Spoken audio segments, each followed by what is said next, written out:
കലാ-സാംസ്കാരിക മേഖലയിൽ നിറച്ചാർത്തായി മാറിയ പിണറായി പെരുമയ്ക്ക് ഒരുക്കം പൂർത്തിയായി. ഫെബ്രുവരി 1 മുതൽ 7 വരെയാണ് പിണറായി പെരുമ അരങ്ങേറുക. സിനിമാ സാംസ്കാരിക മേഖലയിലെ പ്രമുഖർ വിവിധ ദിവസങ്ങളിൽ പിണറായിയിൽ എത്തും. 7-ന് മുഖ്യമന്ത്രിയും പിണറായി പെരുമയ്ക്ക് എത്തും. ഉത്തര മലബാറിലെ തന്നെ ഏറ്റവും വലിയ സാംസ്കാരിക ഉത്സവമാണ് പിണറായി പെരുമയെന്ന് സംഘാടക സമിതി ചെയർമാൻ കക്കോത്ത് രാജൻ പറഞ്ഞു.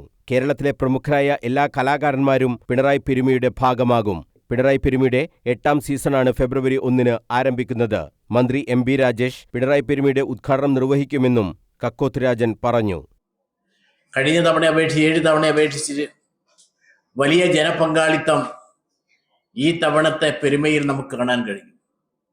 സമൂഹത്തിൻ്റെ എല്ലാ തലത്തിലുമുള്ള ആളുകൾ രാഷ്ട്രീയ ചിന്താഗതിക്ക് അതീതമായിക്കൊണ്ട്, ജാതിമത ചിന്തകൾക്ക് അതീതമായിക്കൊണ്ട് നാട്ടിൻ്റെ പെരുമയായി വളർത്തിയെടുക്കുവാൻ സംഘാടകന്മാർക്ക് ഇത് കഴിഞ്ഞു എന്ന ഒരു ചാരിതാർത്ഥ്യം ഞങ്ങൾക്ക് ഈ തവണത്തെ പെരുമക്കുണ്ട്.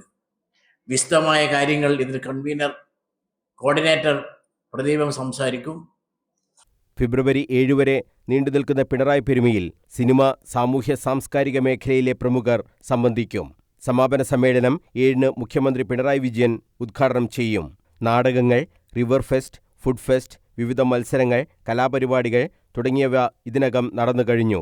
മെഗാമേളയിലാണ് വൻ താരനിര അണിനിരക്കുന്നത്. ഫെബ്രുവരി 1-ന് നടക്കുന്ന പെരുമ ടോക്സിൽ ബഹിരാകാശ സഞ്ചാരിയായ ക്യാപ്റ്റൻ ശുഭാംശു ശുക്ല മുഖ്യപ്രഭാഷണം നടത്തും. രാത്രി 8 മണിക്ക് എം ജയചന്ദ്രന്റെ നേതൃത്വത്തിൽ വിജയ് യേശുദാസും ടീമും അവതരിപ്പിക്കുന്ന ഗാനമേള അരങ്ങേറും.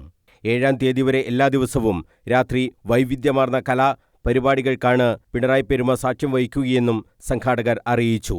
5000 പേർക്ക് ഒരേ സമയം പരിപാടി വീക്ഷിക്കുന്നതിനുള്ള സൗകര്യവും ഒരുക്കിയിട്ടുണ്ട്.